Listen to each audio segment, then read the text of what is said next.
The Thai temple is. I'm here in Thai temple only. Om Ajnanatimirandasya Jnananjanashalakaya Chakshuranmilitamena Tasmai Shri Guruve Namah. Namah Vishnupadaya Krishna Prishtaya Bhutale Srimate Bhakti Vedanta Swami Niti Namine Namaste Saraswati Devi Gauravani Pracharine Nirvishesha Shanyavadi Paschati Deshatarine जय श्री कृष्ण चैतन्य प्रभु नित्यानंद श्री अद्वैत गदाधर शिवास आदि श्री गौर भक्त वृंद हरे Krishna Krishna Krishna Hare Hare Hare Ram Ram Ram Hare Hare. So it's my immense good fortune to be amongst all of you today uh, at Canada, although I'm here in Thane, but very good opportunity for me to serve you. So we are discussing from Srimad Bhagavatam, canto number 1, chapter number 9, text number 25 onwards. So if I don't know if you can see the texts, but anyways, we'll just discuss some things from here. So I'll just recite the verse. Sutta uvacha yudhishthirastad akaranya शायनं पशयपञ्जरे अपृच्छद्विविधं धर्मन् ऋषीणां च नोरिष्वतं शृण्वताम्. Sutta Goswami said, Maharaj Yudhishthir, after hearing Bhishma Dev speaking that appealing tone, asked him in the presence of great rishis about the essential principles of various religious duties. Purport. Should I read the purports or should we just begin the discussion? Can you please let me know? Because the purports are long. And is it okay if we just. So, how do we do generally? Sure, Prabhuji. It depends on you. Like however you want. That's fine with us. Okay. Thank you. I'll just explain through. So, this particular section of Srimad Bhagavatam is when one of the great heroes of the history. He is exhibiting his heroism.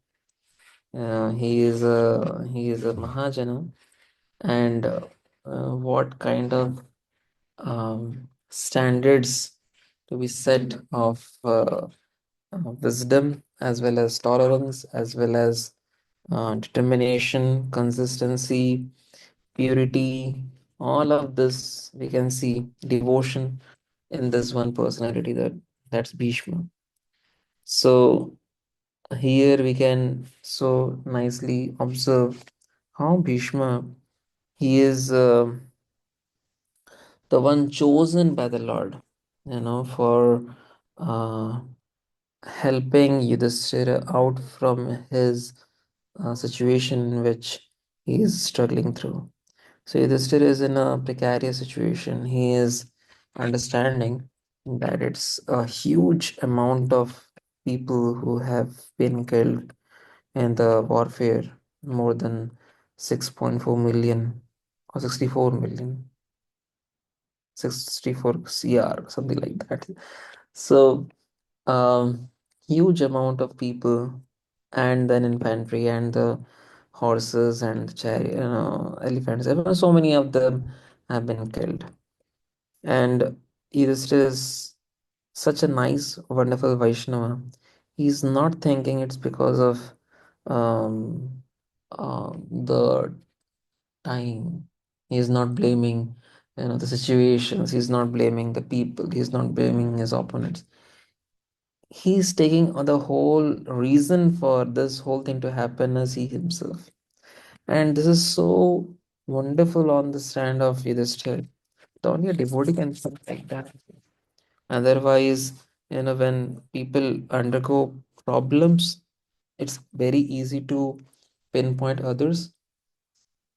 But when they are the ones who is triumphing at the end of the problem, they feel, well, it's fine if all's well that ends well.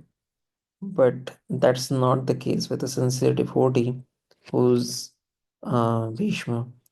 Sorry, Yudhishthira. So Yudhishthira is thinking it's because of me that the whole warfare has been fought, and that's why he is not being able to um, understand or consoled by even great people. We have the great Vyasa. He comes and tries to console Yudhishthira. He's like, no. Even the Lord, the first time, Kanai Thakur used to give a seminar on when God fails. So this was one of the instant when God also fails to convince Yudhishthir that he is supposed to not bother. It's okay. It was the Lord's plan. That's what happened with Arjuna when the beginning of Mahabharata and the Bhagavad Gita is spoken. And at the end of Mahabharata, Yudhishthir is in a great anxiety. He is wondering, that it is because of him that all these people have been killed and he is completely responsible. Ultimately, Duryodhan was also a king and he was taking care of the things. And why should he be doing all this warfare and kill so many peoples and being responsible for all this ladies who are crying near the dead bodies?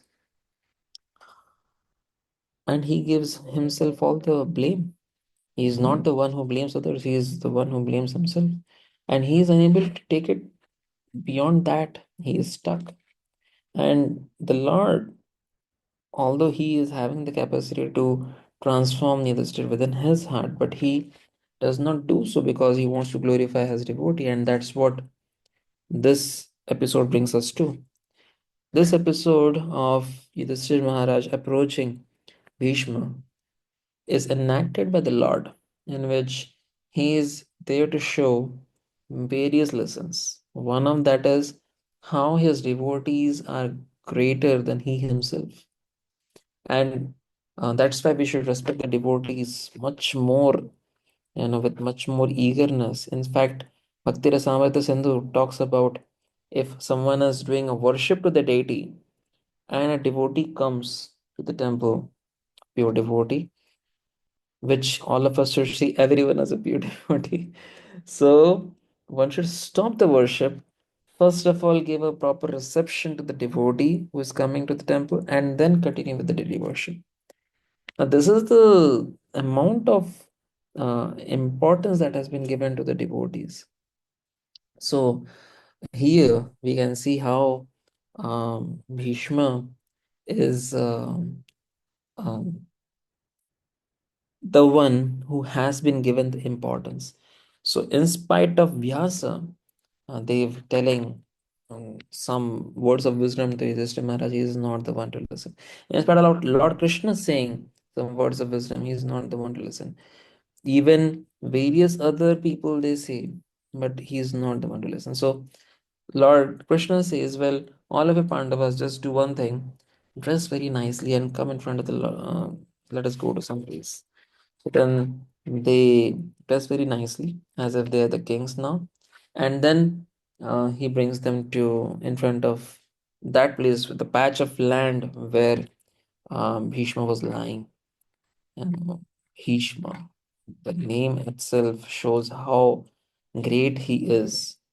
The kind of pratigya, the kind of vows that he had taken was severe. That's the meaning of Bhishma. So he took a pratigya, vow of celibacy, and that was for how long?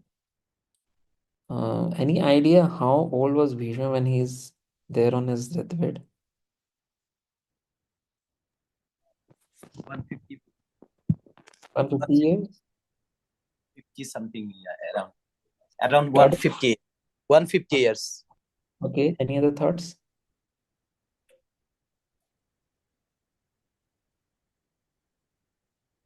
Just wild guesses.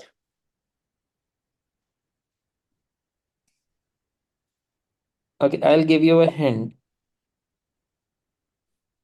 Why should I? Okay, anyways, I'll give you a hint. The age of Krishna when he left the planet was 125 years. Okay, that's the hint. Maybe How old? 400, 400, 400 years. 450. Any other thoughts? 600. Some are saying 800. 800. Okay, fine. Go ahead. Go ahead. Seems we are having a. Yes, any other thoughts? 28. What date? Someone is saying 178. 178. Wow. Yes, yes. I congratulate you. But the correct answer is 435 years. Bhishma was 435 years old when he was lying on that bed. Just wonder, he's a legend, right? The Bhishma. And we have Krishna, and Krishna's age was 92 years, and so was Arjuna. Both were friends.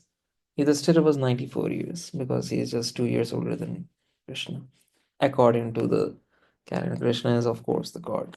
So, anyways, so this person for 435 years, he has been really the hero. He whatever he has done is something that we can follow. He's a Mahajana, Mahajana Yunakata Sapantha.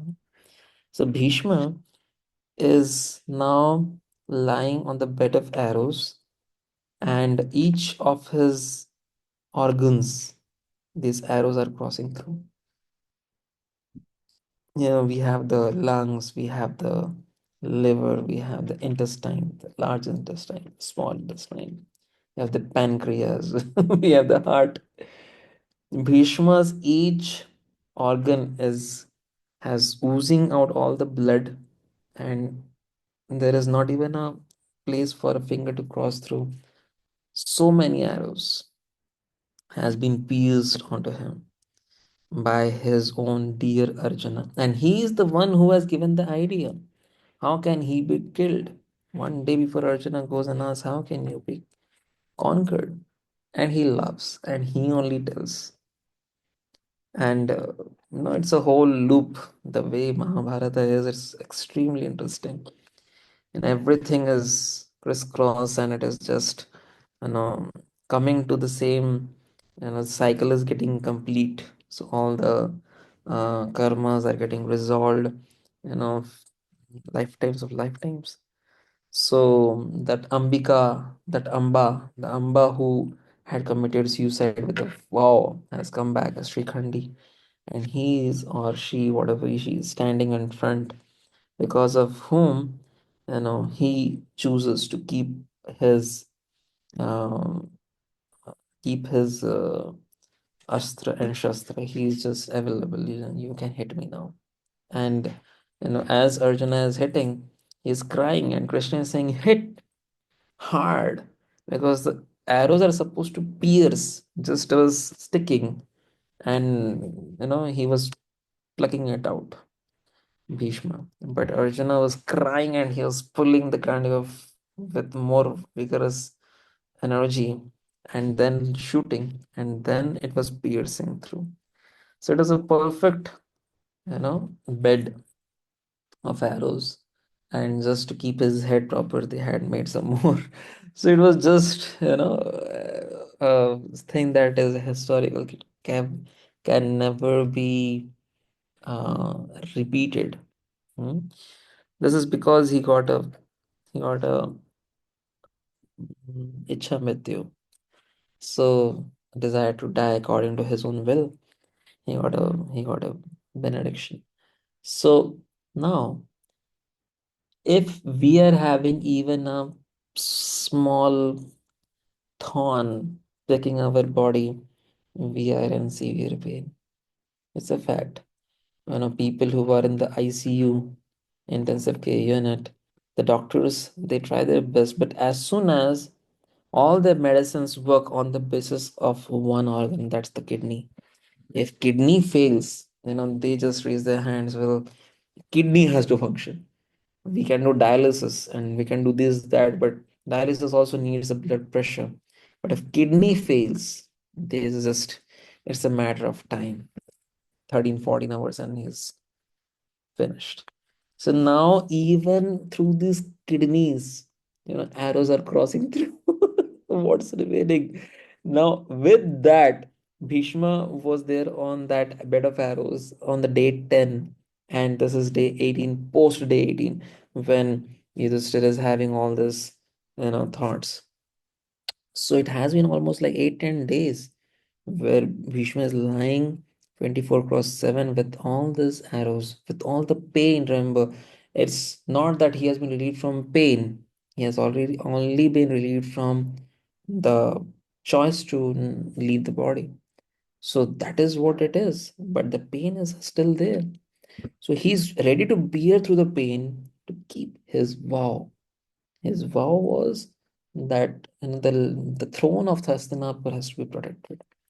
And of course, the inner meaning, inner thought process was I will leave my body only when I am sure that I'm going back to Godhead. So that is in the presence of the Lord. So that's when the Lord comes, this is when he's preparing and he's telling, I'm ready to die. What I'm going to tell you is all very, very important. So he talks a lot. Now, during this time, Bhishma Dev, in an appealing tone, is convincing Yudhishthira Maharaj that he is very soon going to pass. And then Maharaj Yudhishthir, he is asking what are the various principles of religion. Now, when he is speaking, now this is a specialty. Whenever there is some important conversation happening, be it when Shukadev Goswami is speaking to Parikshit Maharaj, be it when Bhishma Deva is leaving the body, or these kind of events, when some discussion is going to happen, varieties of rishis and um, demigods and various people, they just assemble from various lokas. Um, so here also, all the rishis are present and they're listening extremely carefully what's going to come. And Maharaj Yudhishthira is inquiring. This is very important that we have that intensity, a desire to inquire, to ask, whatever possible. So when Krishna was leaving, Uddhava inquired. When Maharaj Bhishma was leaving, then Maharaj Yudhishthira is inquiring. So this kind of inquiry is extremely important because the great people, they carry realizations with them. Now we don't have His Holiness Bhakti Charu Swami Maharaj. We don't have His Holiness Gopal Krishna Goswami Maharaj amongst us. Now, whatever amount of capacity we have, if we can, be very intense and inquire nicely with those, realized, self-realized souls who are present and walking in this earth today, that would be to our benefit, and the more the better. Because now, very soon, we are having the 50th anniversary of the grand celebration of the golden jubilee of ISKCON Vrindavan. And maybe many of the temples might be celebrating around the planet 50th anniversary, one after another. So this Ram Navami, 6th of April 2025, marks the 50th year of the inauguration of the temple. So that event is going to see devotees from all over the planet come in that place, and you know mm, so it's a rare event. So we all should be always striving for more and more of these kind of situations where sages and saints from all over the planetary systems are coming and some discussions are happening. This is what is going on here. So Bhishma, he is speaking, and he is speaking dharma. In the beginning, whatever question is being asked, he is answering. So this kind of questions and answers is what is the formation of Bhagavatam. So Here, although Bhishma was lying on this deathbed of arrows, but he was also, um, I mean, he was not uh, troubled. And this same thing we can see in the situation of Srila Prabhupada. Although he was, what remained was just a bag of bones, they would say, but he would still be reciting the pure Srimad Bhagavatam message. So, um, Yudhishthir Maharaj preferred to ask many questions, which was comprising of various dharma, like um, what is that? Kula dharma, Stri dharma, Varnashrama, and varieties of dharmas he was asking. But um, Bhishma Dev kept on replying, everything to him. So he talks about Varnashrama dharma, Dana dharma, Raja dharma, Moksha dharma, Stri dharma, and ultimately Bhagavata dharma. All of the other dharmas are important, but Bhagavata dharma is the most important. So, Bhagavata dharma is pure Krishna consciousness. This is explained in the 11th canto, 2nd, 3rd, and 4th chapter. That whole section where Nimi Maharaj asks questions to Navayogendras is known as Bhagavata dharma. So, Bhishma is also instructing Yudhishthir Maharaj with various other dharmas like Varnashrama. So he is talking about the four castes and four orders, and he is telling how one has to seriously make the distinction based on one's nature. Prabhupada talks about that in the purport. But primarily, first he tells that Bhishma Dev advised for all human beings nine qualifications.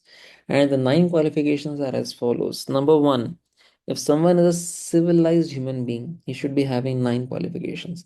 Number one, this comes in the purport of 1.9.26. So this he explains that one should not become angry. This is the first qualification for obtaining self-realization, right? So for all the civilized human being, number one, not to become angry. So any reasons why people become angry? Why do we become angry? Any thoughts? What is the cause?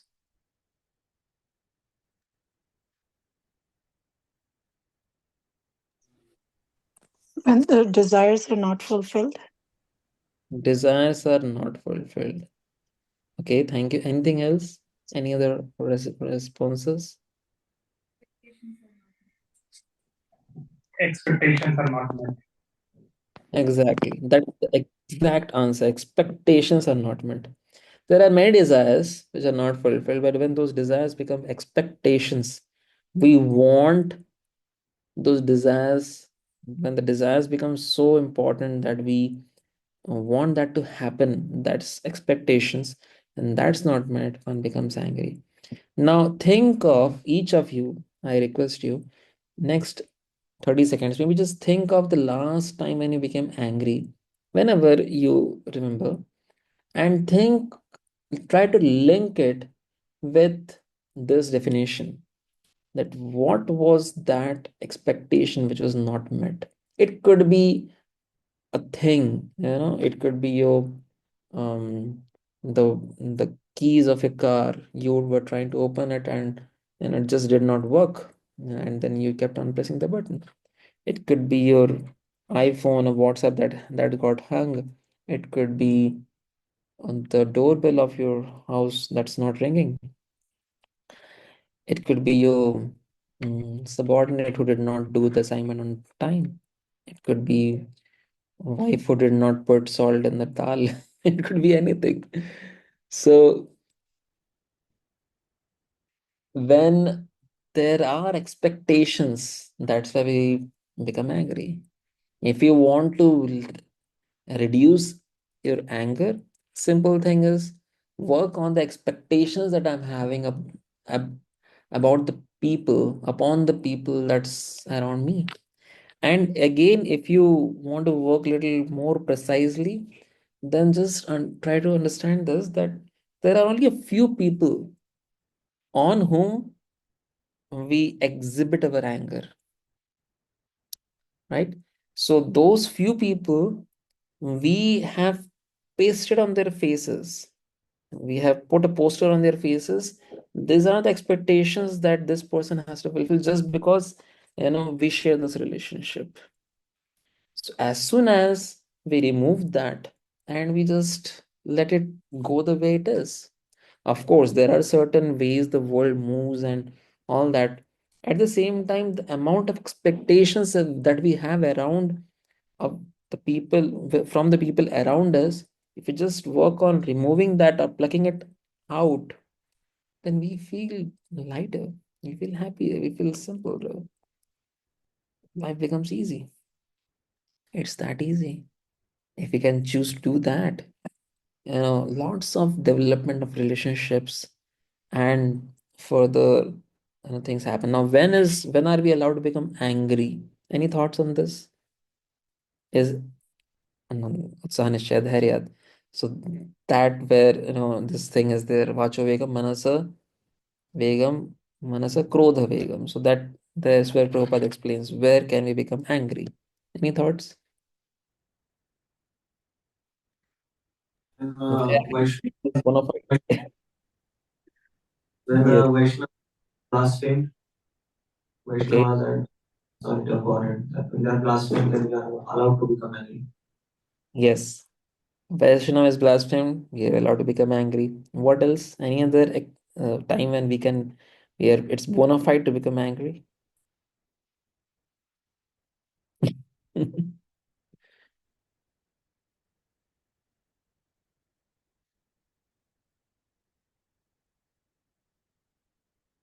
Srila Prabhupada's father used to say that I will, mm, I will chastise you the same way Jagannath Mishra used to chastise Gauranga. So when a spiritual master is concerned about the disciple, he can exhibit anger for the benefit of the disciple. That anger is meant for the benefit. It's not coming out of mode of passion, it's transcendental. It's transcendental anger. Just like Srila Prabhupada, he would get angry at times.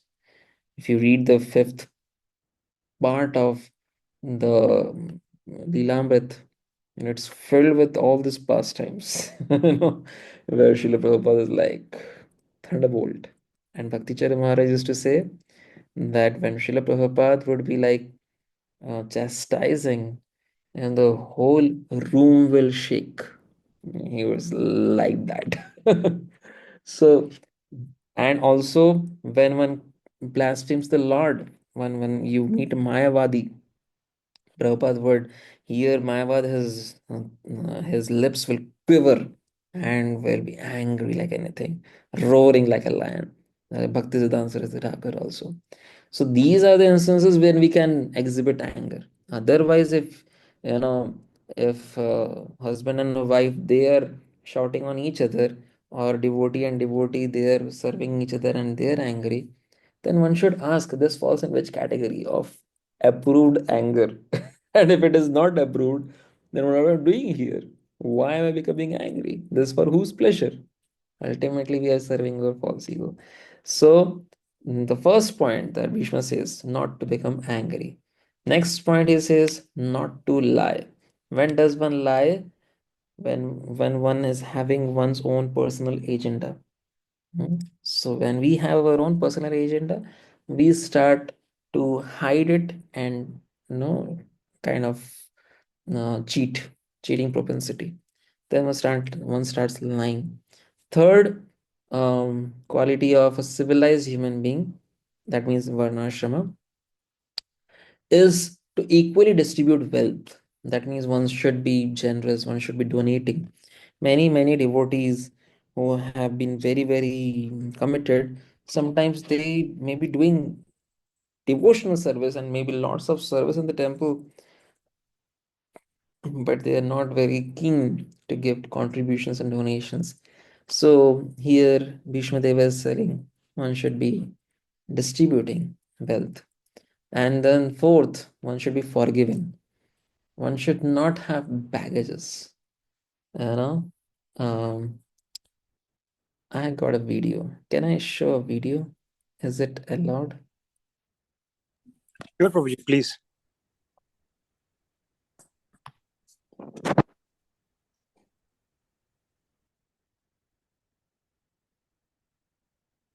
Baggage.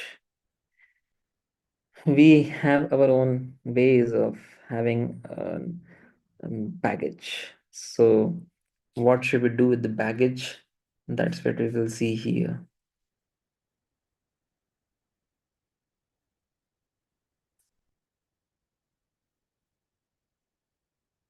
Where is it?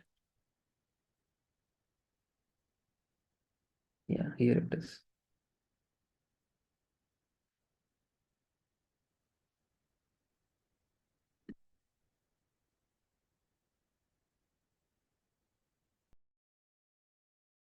Baggage. For as long as we've had stuff, we found ways to bring it along. Baggage started off big, but it got smaller, portable. Now one person can carry more than ever. Important stuff like clothes, toiletries, fancy little dogs, necessities. But what's amazing is how much stuff we drag around that we don't need and don't like.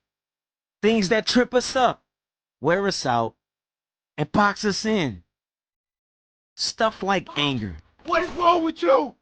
Addiction, overeating, and overspending. It was amazing. They had such great sales. I couldn't believe it. We carry around past relationships, I don't know what I ever saw in you.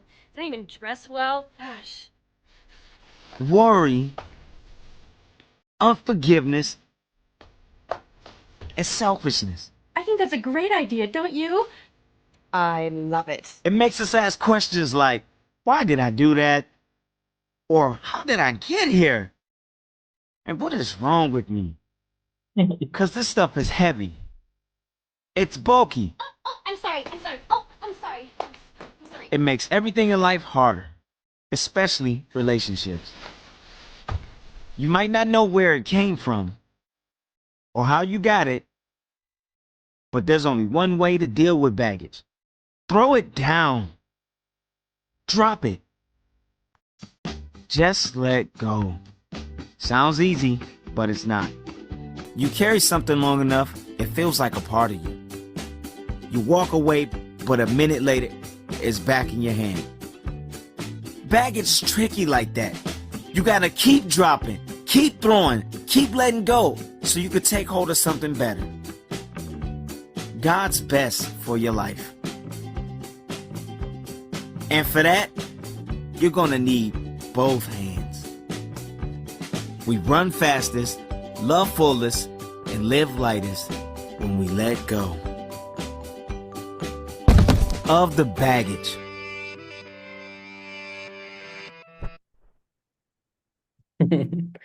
So we also have got lots of baggage in our lives to which we love to hold on to. Sometimes we just know it's not right. But, how can I give it? How I can forgive? How can I forget? Let it go. It it takes a good heart to forgive and a great heart to forget also. And so if we are living life, there will be lots of things that will go negative. It's very obvious. Many people will have many ways of doing things which we may not like. And they also might be sincere, might not be sincere. Everyone ultimately is thinking about themselves, about their own family and their own issues. And with that taken in the precedence, if our agendas are curbed, then we are having troubles. Is it not? Someone is having selfish agendas, And that selfish could be his own self or his own family or her own family or her own community, country, and so on and so forth. Keep increasing that. But it is selfish.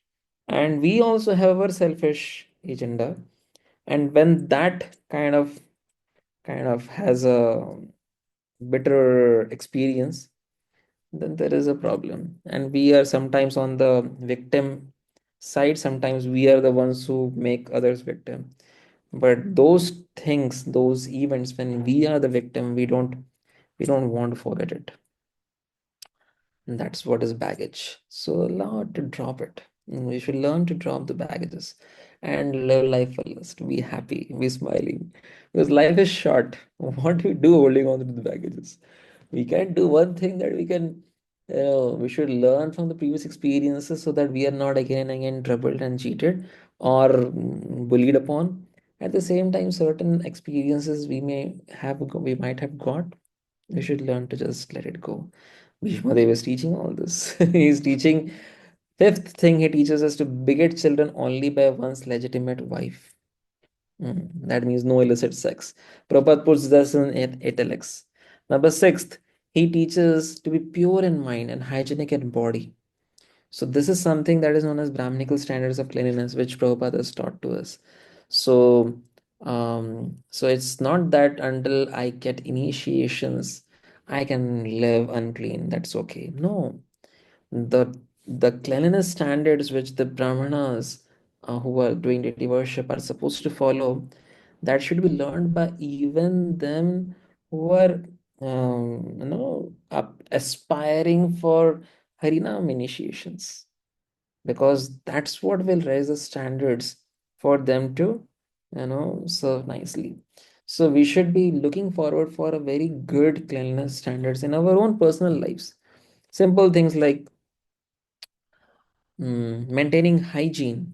Of course, in the Western world, the hygiene is given a due consideration more than here in India. At the same time, hygienic body and pure in mind. So pure in mind, we can do by chanting the holy name regularly, daily. Hare Krishna, Hare Krishna, Krishna Krishna, Hare Hare, Hare Rama, Hare Rama, Rama Rama, Hare Hare. And also hygiene. Hygiene means um, cleansing the body with the soap, cleansing the clothes with properly, and so on and so forth. Keeping, of course, we have got nail spas and this and that, so many things. But the hygiene of the body, because body is always emanating bad substances from all the nine holes. So it has to be always kept clean, right from the nostrils, eyes, this, that. Each and every hole is always emanating foul substances. And this is what people love. I love. What is that of body which is always emanating foul substances? But that's the reason it has to be kept clean. Each and every pore, when there is sweat, which hardly comes in Calgary, that also is stinky. So that's the reason we have to keep that hygiene very high. Further, he says, seventh point, not to be inimical towards anyone. That means not to invite enemies, not to have, one should be friendly, one should be welcoming, one should be happy to have people around, and with a welcoming, smiling way, one should always treat with them um as servants of God. And eighth, to be simple. To be simple means not to be duplicious, not to have parallels thoughts. Just be having a straightforward, clear up thoughts. And then ninth, to support servants or subordinates. That means one should not be bullying people. One should be assisting people. So those who are assisting in the mission of Srila Prabhupada, Prabhupada would tell that you are representing my spiritual master. It took me 7 years of my Krishna conscious life to understand this one statement. When Srila Prabhupada would tell that all of you are representatives of some spiritual master. And because What we understand is the guru is the representative of the God, and anyone who is repeating the words of the guru is a representative of guru, a representative of God. But now Srila Prabhupada is telling to his disciples, you are representative of my spiritual master. Any thoughts? How can disciples be representative of the spiritual master?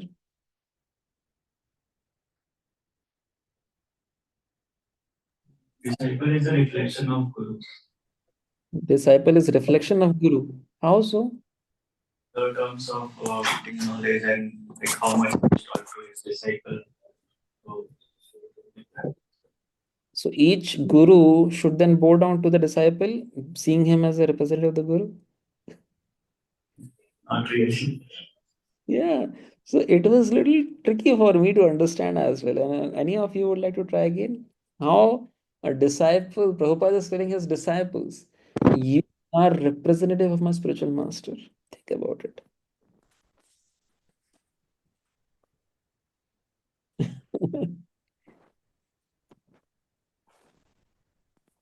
Have you heard that? Prabhupada saying this? So yeah, Guru, I think Guru recites in the instructions of his own instructions. So if disciples are following his instructions of Guru, then basically they are representing the Guru, but they're following the instructions given by the Guru. Very close answer. But exactly something else, if someone can add, then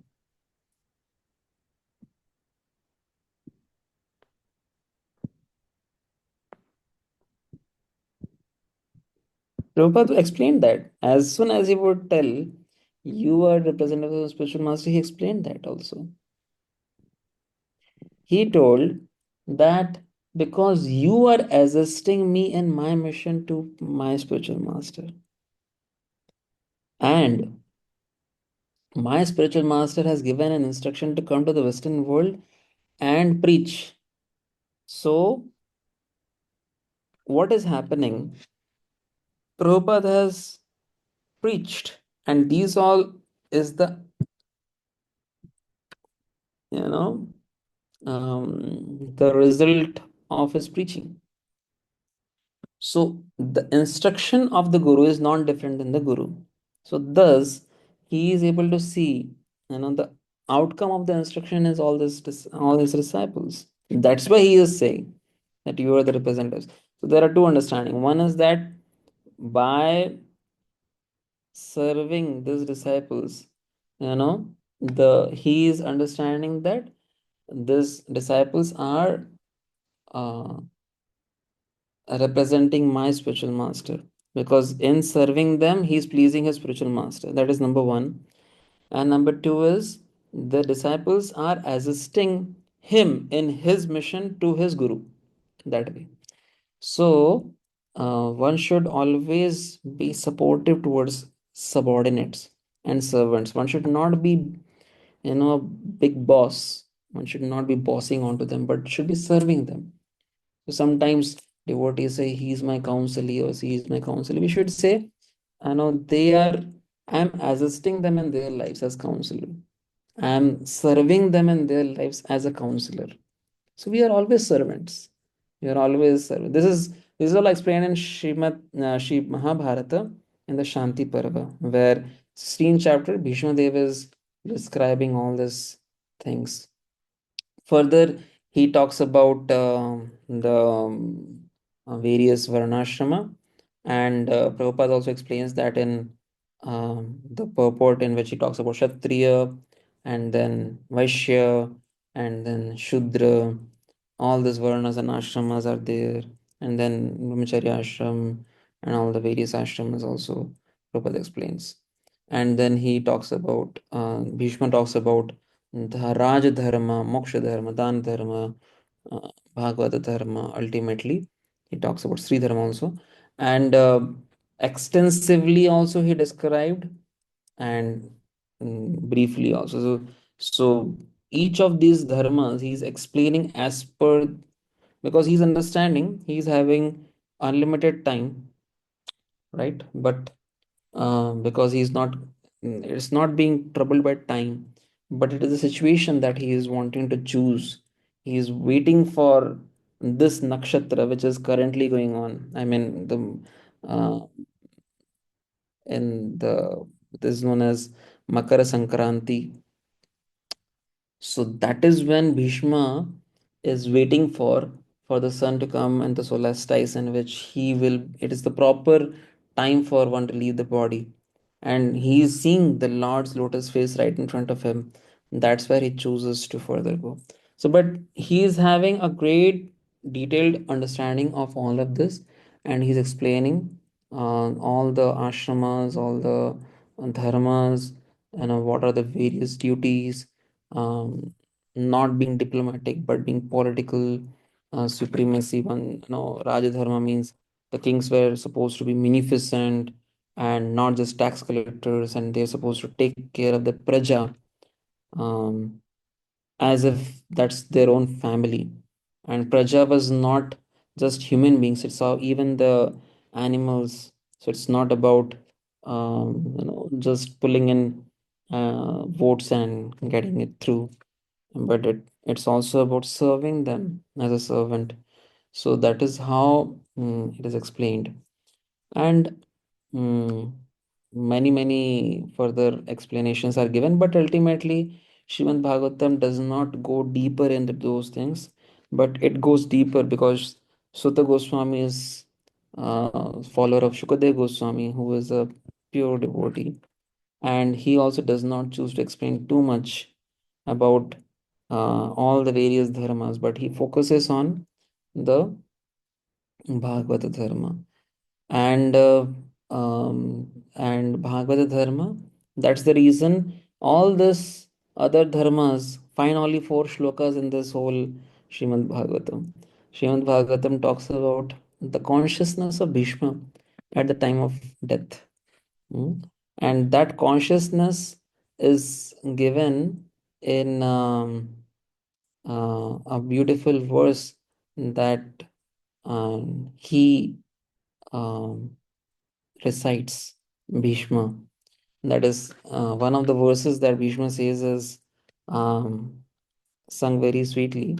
It is a song basically. This is text 33, if you can just see. Text 33 of Srimad Bhagavatam 1.9.33.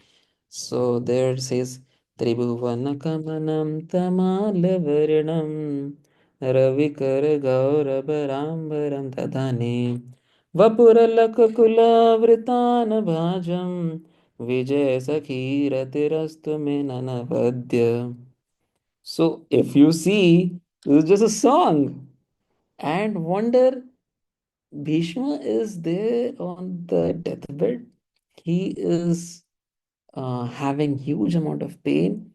He is whatever he stood for till date. He is seen that being shattered and again reestablished.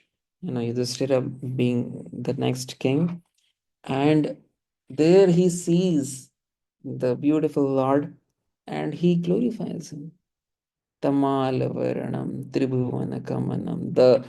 Whole the form of the Lord is being glorified. That he is so beautiful, who resembles the bluish color of the Tamal tree, Tamalavarnam, and Tribhuvanakamanam. Three worlds, they're aspiring to getting attracted to him.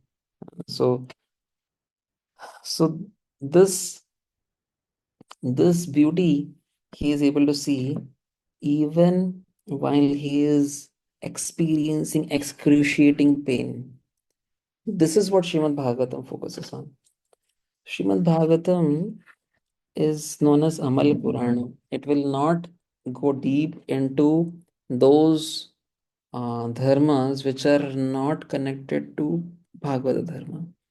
There are various dharmas, Raj Dharma, Kula Dharma, the Sri Dharma, varieties of dharma, but all of that found their space in different shastras. But Bhagavatam, which is our basis, Prabhupada, he did not have any other book, to be recited, to be uh, taught, to be discussed daily in all the ISKCON temples around the planet for the next 10,000 years, he has told to recite from Srimad Bhagavatam.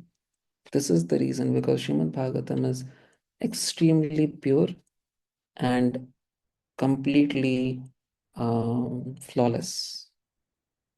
So this is what we can learn from Bhishma Dev, and from these pages of Srimad Bhagavatam. Thank you very much. Is there any thoughts, any questions? Otherwise, we can stop here.